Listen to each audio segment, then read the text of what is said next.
Hi everybody, welcome back. It's me Dimas, back with another review video. However, today I'm not going to review a book, but rather a movie. Now, I feel like I need to make this movie review video, at least for myself, because number one, it's a movie that I have been waiting for quite some time, and number two, it has been a while since I watched a movie in the theater due to this pandemic. So last Saturday, I browsed online to see if anything good is playing in the theater because I know that the theaters here in Jakarta are opening up. And then I noticed that the movie A Quiet Place Part 2 is playing. I got so excited because I really enjoyed the first one. Thankfully, there is a theater tucked inside a shopping center just 1 kilometer away from my house. And since I have been vaccinated, I decided to go to the theater with mask on and everything. This theater that I went to is situated on the top floor of a shopping center next to an indoor theme park / arcade. Like many theaters around the world during this pandemic, attendance have been quite low. This hall, before the pandemic, was usually filled with people queuing, but as you can see right now, it is almost empty. There are movies, including local movies like this, whose release date had to be rescheduled from this to this. Seeing theaters suffer like this makes me miss the days when we can go to the theater without any worry and have an awesome communal movie watching experience. Let's hope that things get better so that we can enjoy movies in the theater just like we used to. Anyway, back to the movie. The first A Quiet Place movie, you may recall, was released in 2018. And that year, along with 2017, for me, was a great year for horror movies. We had It Chapter 1 in 2017, which was amazing. And I think it had a broad reach in that it can also be enjoyed by non-horror fans because it has other things going for it other than horror. It is a great coming-of-age story.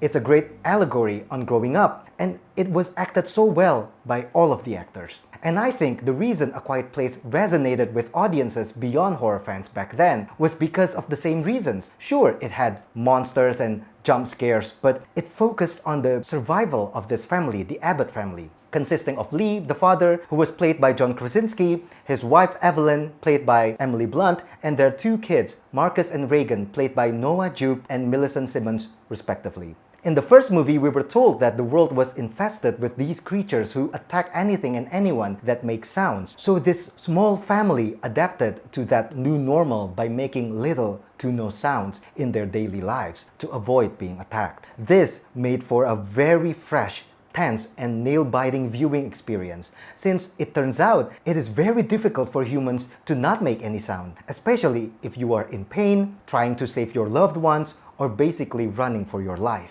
Now, in the first movie, Evelyn, the mother, was in her last stage of pregnancy, and the scene where she was in labor with the monster lurking nearby was one of the most intense moments in the movie. By the end of the movie, though, the mother, the two kids, and the newborn baby survived, but sadly, the father did not. Now, the sequel, instead of focusing on new characters like other post-apocalyptic sequels such as 28 Weeks Later, great sequel by the way, and Dawn of the Dead, instead focuses on the journey of the same core characters that we have come to know and love. Now, can A Quiet Place Part 2 reach the same horror heights set by the first movie?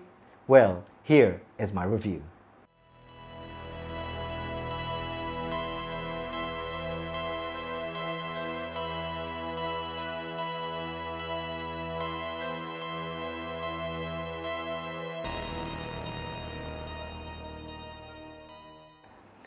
A Quiet Place Part 2 opens with a very exciting prologue depicting the first day the world was attacked by these creatures.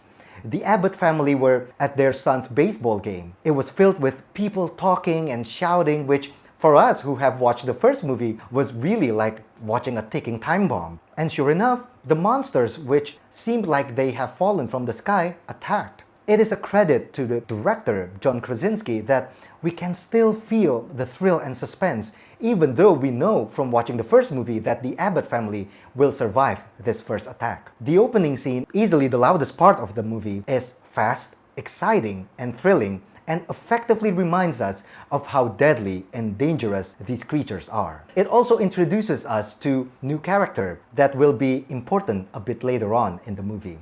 The story then jumps forward to the immediate aftermath of the first movie. The Abbott family, who now have lost their home, now has to embark on a journey to find a new hiding place. Something thrilling and quite gruesome happen during their journey, and they are saved by Emmett, a family friend played by Cillian Murphy that was previously introduced in the opening scene. Now, Emmett, while somewhat sympathetic to the family's plight, at first does not want to let the Abbott family stay in his hiding place due to his waning food supply. However, he eventually gives in and even agreed to accompany Reagan, the Abbott's teenage daughter, to try to find a safe haven for all of them, while Evelyn, the mother, stays put and takes care of the wounded Marcus. Now, by separating our main characters for most of the movie, we can immediately feel that the movie itself is expanding in its scope. We have this part with Reagan and Emmett, which feels like a road movie in itself. We can see how Emmett's perspective on people changes during the course of their journey because of Reagan's bravery. The two actors that play them, Cillian Murphy and especially Millicent Simmons, are brilliant in this. Now, Millicent Simmons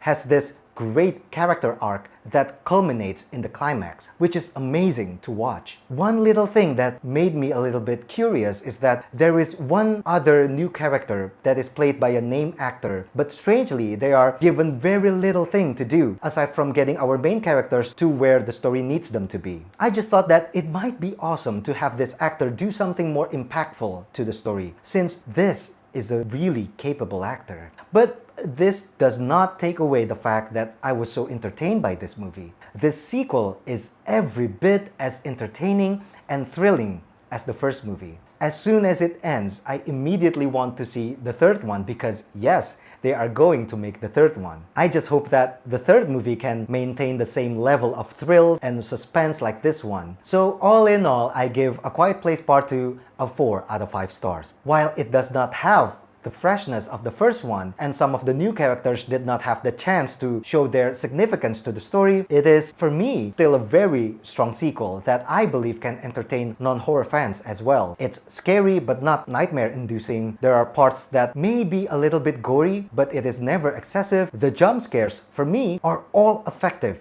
and are sure to induce gasps and nervous laughter. It really is the perfect horror movie right now to be seen in the theater, if you can, and you are comfortable to do so. So that is my review of A Quiet Place Part 2.